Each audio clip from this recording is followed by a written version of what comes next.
Hello tout le monde, j'espère que vous allez bien. On se retrouve aujourd'hui pour un haul, le haul du mois ou des 2 derniers mois. Enfin, je sais plus trop parce que ces derniers temps, j'achète plus grand chose. Enfin, tout est relatif chez moi. Vous voyez quand même des hauls Action et des hauls Shein. Mais non, je vous parle d'un haul, vous savez, quand j'achète du livre, des livres, du make-up et tout ça, généralement, je regroupe tout dans le même. Ben là, ce mois-ci, non. J'ai pas énormément acheté. Je pense, oui, vous tremblez, j'essaie de vous mettre droit. J'essaye d'espacer un petit peu les achats et puis ces derniers temps, j'ai la tête ailleurs. Mais je pensais pas que j'avais autant accumulé quand même. Ah, bon. Attendez, j'ai un chat.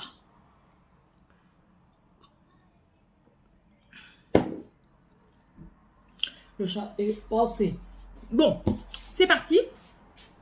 Alors, vous allez voir que j'ai pas acheté grand chose en make-up. Je me suis un petit peu lâchée sur les bouquins.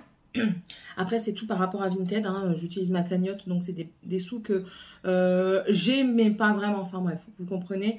On commence tout de suite. Alors, je suis passée chez Carrefour en Belgique avant le mariage de mon cousin. Donc, si vous voyez mes vlogs, vous savez à peu près quand est-ce que c'était. Et j'ai trouvé les crayons comme ça de chez Catrice en collaboration avec le livre de la jungle. Et ils sont juste splendides. J'ai le verre aussi que ma fille a fait tomber derrière mon meuble de bureau, donc il faut que j'attende monsieur pour voir comment on peut procéder, si je dois vraiment tout enlever ou pas, donc on verra bien. Mais en tout cas, j'ai le vert et j'ai celui-ci, ce sont des duochrome, ils sont juste magnifiques, mais vraiment splendides. Voilà, ouais. Vous voyez un petit peu le duochrome, voilà, il est magnifique. Le vert, une dinguerie, c'est du vert doré. Donc ça, franchement, je regrette pas. Je crois que j'ai payé 3 ou 4 euros le crayon. Je regrette vraiment, mais alors vraiment pas du tout mes deux achats là. Et j'ai dit que si je les retrouvais, je les reprenais certainement pour peut-être mettre en concours. Si je les retrouve, c'est pas dit. Et que je voulais également la palette teint de chez le livre de la jungle. Mais je voulais aussi une palette yeux. Mais enfin voilà, on fait avec les moyens du bord et le temps du bord surtout. Bref. Du coup, sur Vinted, je me suis laissée un petit peu envahir. On va y aller tout de suite. Les derniers en date que j'ai reçus, c'est ceci. Donc, c'est la saga Rouge Sang et Noir Corbeau. Je crois que c'est celle-ci. Ouais, c'est ça. Rouge Sang et Noir Corbeau de J. Robin qui a également fait sa maison d'édition. Donc là, c'est la maison d'édition Le Héron d'Argent. Voilà, et j'ai les 2 tomes. Je ne sais pas si c'est une duologie ou pas. Dans tous les cas, je vous en reparlerai. Ah, j'avais pas vu ça. Waouh. Oh. J'avais pas vu ces belles illustrations. Oh, magnifique. Alors, je vous montre. Ici, nous avons le tome 1, du coup, L'apprentie sorcière. Vous voyez, c'est vraiment une belle couverture, je trouve. Et en fait, je viens de me demander c'était quoi ici, ce petit truc noir. Mais en fait, ce sont des illustrations. Alors déjà, qu'est-ce que je peux vous dire? Qu'est-ce que c'est? J'ai des petits trucs que je n'avais pas vus. Donc, j'ai un marque-tapage. J'ai également ici, on va dire que c'est un autre marque-tapage, Gruisans-les-Salins. Je sais pas, je pense que c'est une ville. Et trop mignon, j'ai un petit... c'est trop mignon, comment dire, une petite déco, quoi, comme ça, avec des lutins. Ah, c'est trop mignon, trop cute, j'avais pas vu. Ah, mais merci beaucoup, si tu passes par là, que tu reconnais tes livres, ben merci beaucoup, c'est très gentil à toi. Et en fait, voilà, je vais vous présenter un petit peu les trucs. Donc voilà, vous avez des en-têtes de chapitres comme ceci. Les pieds de page sont somme toute très basiques, mais j'ai vu qu'on a également des passages comme ça avec ça. Je ne sais pas encore à quoi ça correspond. Mais alors, dans le centre, on a les fan art. Tous ceux qui sont fans de tout ça, là, les fan art, c'est en fait les personnages dessinés en façon réaliste. Et je trouve...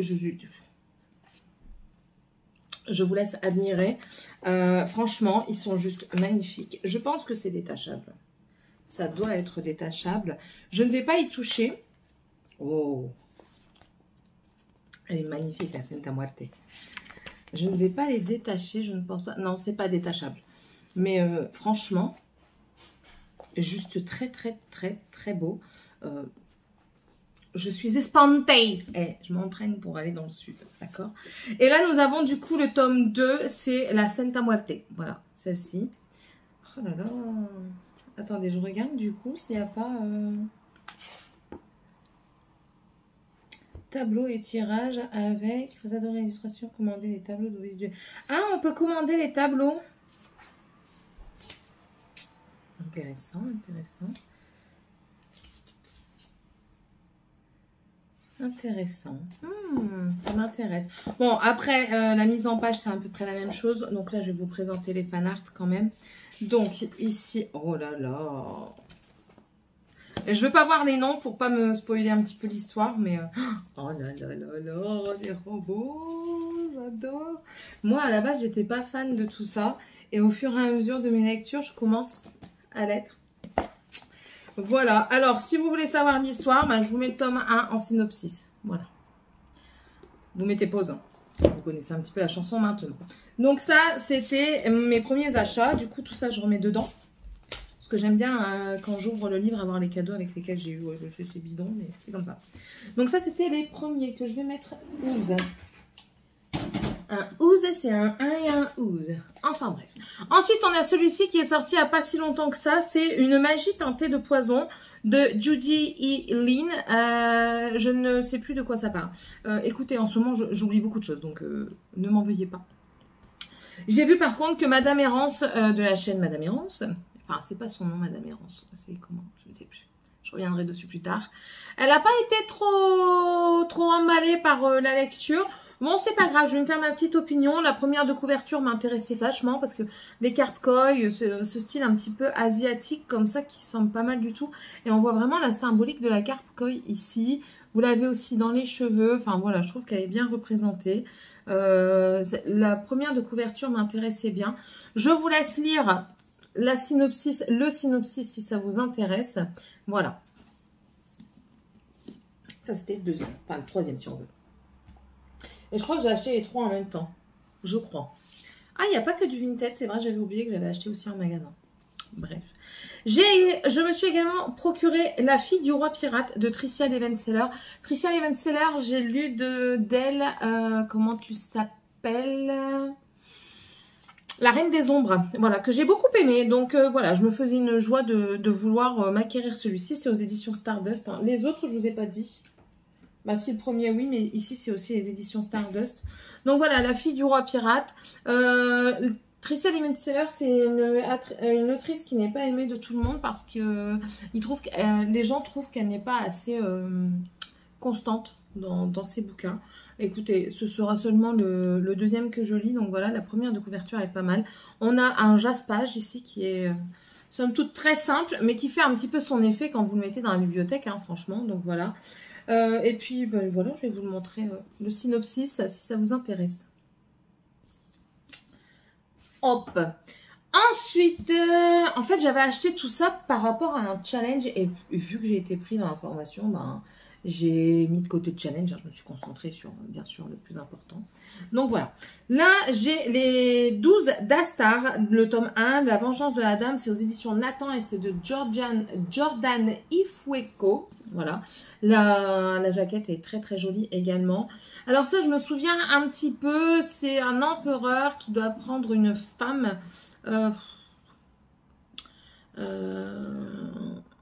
non, voilà, ouais. C'est par rapport à ses conseillers, il va y avoir... Enfin, je me rappelle un tout petit peu, ça va être un truc de complotiste et tout ça, donc ça m'intéressait pas mal. C'est Steph de Piketty Bookin qui nous l'a conseillé. Donc voilà, je me ferai une joie également de le lire. J'ai l'impression qu'il y a des petites illustrations. Ah non, c'est des symboles ethniques, comme ça. Ah, c'est pour les parties. Partie 4, je n'avais pas vu. Ouais. Ça reste... Ce qui est bien, c'est que ça reste dans le thème. Parce qu'on voit que c'est plus, je pense, africain, des choses comme ça. Et vous voyez, par rapport à ces premiers, moi j'ai l'impression que ça reste dans le thème, là, ces en-têtes de chapitres. Donc ça sonne pas trop mal quand même. Ouais. Je pense que j'apprécierais. Ouh, il y a une carte. Ouh, la belle carte. Ah, franchement, j'aime bien. Ah, c'est une belle carte. C'est pas une carte banale avec juste des trucs. Non, vous avez des petits dessins dedans pour vraiment mettre en avant les différents endroits. Donc, non, franchement, pas mal, pas mal. Voilà, je vous mets l'arrière. Voilà. Ensuite, mais lui aussi, c'est tout un foin qu'il a été fait. Alors, je me souviens que j'ai essayé de lire les premiers sur Galatea et j'avais apprécié parce que attention, c'est pas un truc soft, hein, c'est pas un truc pipi de chat. Dedans, vous avez des scènes de sexe. Et en fait, quand je l'ai écouté sur Galatea, il fallait mettre le son parce que vous aviez une ambiance derrière. Et c'était pas trop mal. J'ai pas continué parce que c'était payant et je ne voulais pas payer. Mais franchement, cette comment dire, cette expérience de lecture avec le fond sonore, c'était vraiment bien fait. Je trouvais qu'on était vraiment dans le truc. Alors moi, je vis déjà de base mes lectures, mais alors là, je le vivais encore plus avec les bruits ambiants. Vous aviez vraiment ce crépitement du feu. Vous entendiez les sons derrière des gens. Vous entendiez également quelques bruits de pas et tout ça. Non, franchement, c'était vraiment très, très, comment on peut dire ? Ben, très réalisé, très réaliste. J'ai beaucoup aimé. Enfin bref. Donc c'est Les Loups du Millénaire. Il en sort un tome tous les mois, je crois. C'est de chez Hugo Roman. Donc vous avez compris, c'est quelque chose qui a été fait en tout premier sur les plateformes type Webtoon. Mais c'était pas un Webtoon. Et c'est de Sapir A. Englard. C'est le tome 1. Donc normalement je vais aimer. Ça parle de loup-garou et tout ça. Donc ça c'est mon truc. En tête de chapitre, très joli. J'aime bien les efforts qui sont faits. La première de couverture aussi, j'aime bien. J'avais pas vu, mais c'est un effort de couverture également. C'est embossé ici. Alors, si vous ne savez pas ce que c'est embossé, vous voyez à l'arrière. Vous voyez, ça vous fait un petit peu les formes comme ça. Et c'est très joli. Franchement, ouais. C'est simple, mais beau parce que l'embossage donne un cachet. Donc, voilà. Si ça vous intéresse, je vous mets l'arrière. Mais je ne doute pas que je vais aimer. Je vais peut-être lire celui-ci juste après. Parce que là, je suis en train de terminer un audiobook. Ensuite, ça aussi, ça me donnait hyper envie parce que c'est une façon de voir les princesses différemment. C'est Avant minuit de Julie Murphy. C'est aux éditions Hachette Héros et c'est dans la gamme, dans la catégorie Modern Princess. Donc en fait, c'est les princesses du temps moderne et là, on va parler de Cendrillon.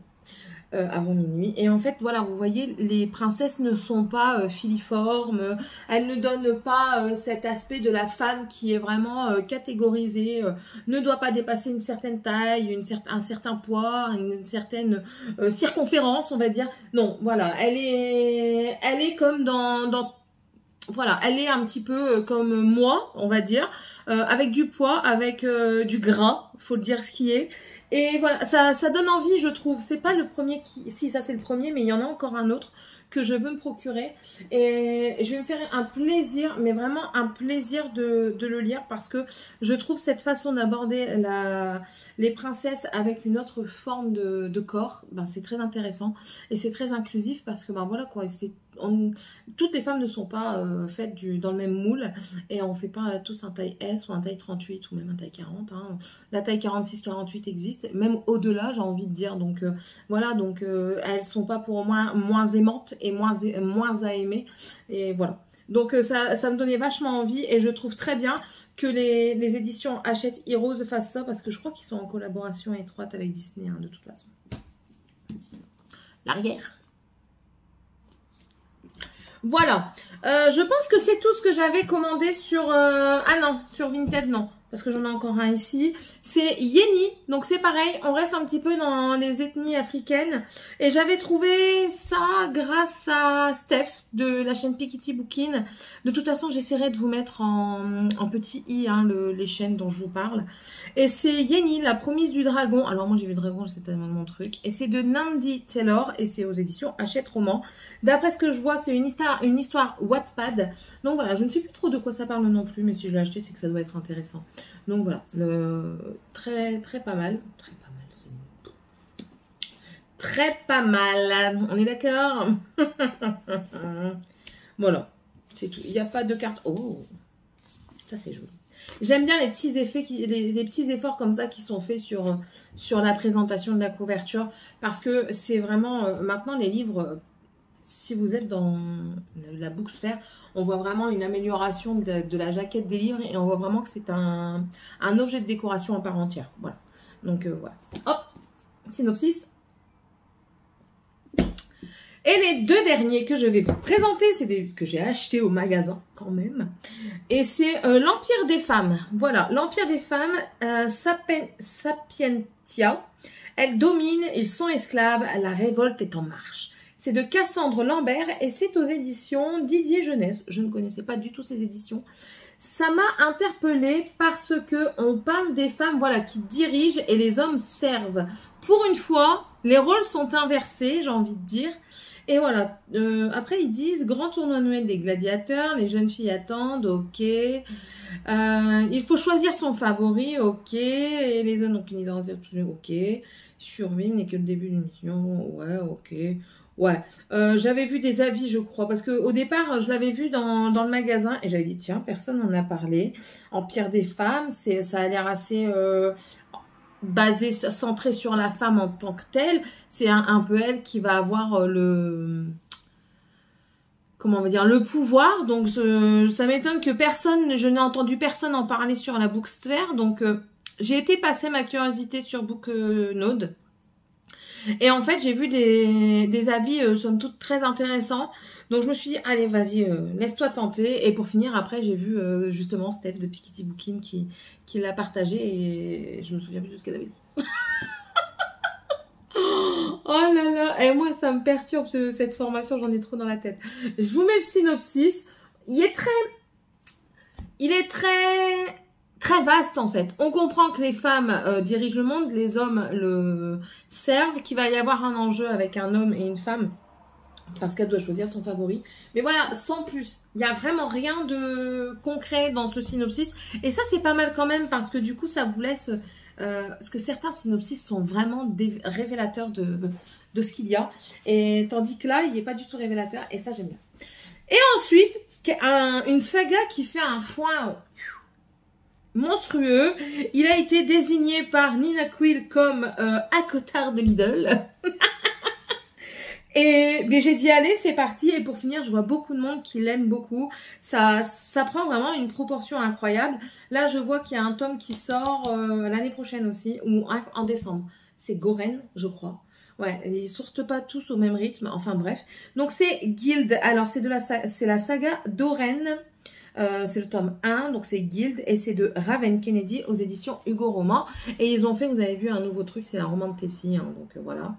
Donc, ça m'énerve. Par contre, les étiquettes, les magasins mettent les étiquettes sur les synopsis, ça me rend folle. Je ne me souviens plus.